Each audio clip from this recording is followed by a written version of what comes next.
penser moins et réussir plus. Si tu te rappelles dans ton passé d'une expérience optimale, c'est-à-dire une expérience où tout te réussissait, c'est-à-dire que les choses venaient de manière naturelle, tu n'étais pas en train de trop forcer, tu étais vraiment dans le flow, dans la zone où tu te sens bien et en même temps tu es en train de réussir. J'imagine que dans cet état de réussite, tu n'avais pas trop de pensées, tu n'avais pas tout ce bruit mental qui peut nous déranger parfois au quotidien.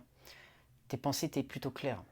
Et bien c'est ça en fait, quand tu arrives à penser moins, tu te rapproches de cet état optimal. Donc dans cette vidéo, j'aimerais te donner quelques moyens qui peuvent te permettre bien, de te rapprocher de ça, de t'améliorer dans ce sens-là. Si tu veux améliorer ton mental pour être plus performant, tu peux t'abonner à cette chaîne, activer la petite clochette pour avoir les notifications. Donc ce que je voulais te partager dans cette vidéo, c'est déjà de prendre conscience d'une force qui peut te motiver, c'est la douleur. En fait, si tu te rends compte qu'un comportement, que quelque chose t'apporte de la douleur, eh bien, tu vas automatiquement éviter ce comportement. Ça peut t'aider à ne plus le répéter. Donc, le fait de trop penser, tu peux te dire que parfois ça t'apporte trop de douleur. Ça peut t'apporter trop de bruit mental, ça peut t'apporter trop d'insomnie, des choses qui peuvent te déranger au quotidien à cause de ça. Donc, comprendre que ça va t'apporter de la douleur, ça peut t'éviter de le reproduire et donc automatiquement t'amener à penser moins. Si je te donne un exemple personnel, ça peut être le fait qu'il y a des événements dans ma vie où je me suis rendu compte que je les ai anticipés. Je me disais, putain, si ça se passe mal, il va se passer ça. Si ça se passe bien, il va falloir que je gère telle ou telle chose. Après, des choses que j'avais anticipées et qui, justement, amenaient beaucoup de pensées.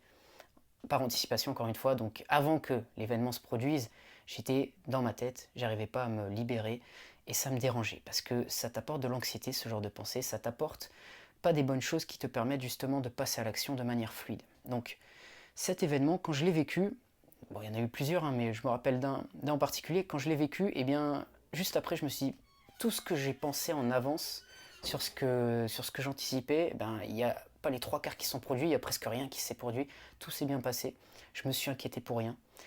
Et je me suis rendu compte que tout ce que j'avais envisagé, eh bien, ça servait à rien en fait. Je me suis fait peur, j'ai développé de l'anxiété pour rien parce qu'au final, ça s'est pas du tout passé comme je le prédisais. Ça pour te dire que pour moi, c'était ça la douleur, c'était anticiper pour rien.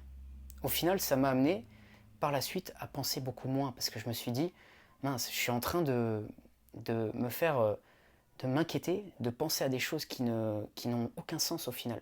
Donc ça peut être une première manière, une première approche. Tu utilises la douleur que ça va t'apporter. Tu te dis, bon, moi j'en ai marre de ce comportement qui rime à rien.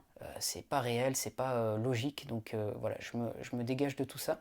La deuxième manière pour arrêter de trop penser, ça peut être la méditation. Ça peut être en fait te concentrer. Parce que arrêter de penser, on ne peut pas le faire. Enfin, je connais personne qui peut faire ça.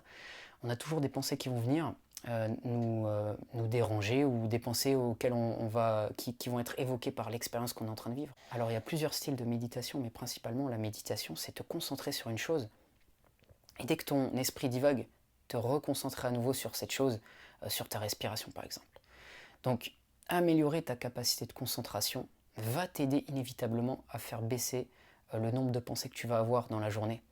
Et on est tous d'accord qu'on en a un maximum, on en a beaucoup. Ça peut nous perturber, notamment des pensées limitantes. Donc si tu favorises la concentration, par exemple en méditant, ça peut être le fait aussi de limiter les distractions. Par exemple, tu te dis que voilà, les réseaux sociaux, ça va être tant par jour. Tu vas mettre peut-être des applications pour baisser, pour limiter justement les notifications, l'accès à ces applications pendant certaines heures. Ces choses-là vont t'aider à te concentrer et donc à faire baisser ce bruit mental et à arrêter de trop penser. Donc voilà deux méthodes que tu peux utiliser qui peuvent te permettre de penser moins, la concentration, la douleur. La douleur, comme je te dis, si admettons tu as un accident, eh bien par la suite il y a de fortes chances que tu fasses attention quand tu seras en voiture. À certains endroits tu vas rouler moins vite parce que tu ne veux pas que l'expérience négative se reproduise. Donc tu peux utiliser ça par rapport au fait de trop penser, te dire comme je t'expliquais pour mon cas personnel, que ça sert à rien parfois de trop penser. Parce que ce qu'on envisage ne se produit pas de toute façon, donc ça te permet d'être un peu plus rationnel. Donc voilà pour cette vidéo, j'espère qu'elle va t'aider. Si tu as aimé, tu peux mettre un j'aime, tu peux t'abonner à la chaîne, et si tu veux faire du coaching pour aller plus loin, eh bien tu peux me contacter, il y a mes informations dans la description. Je te dis à bientôt pour une prochaine vidéo.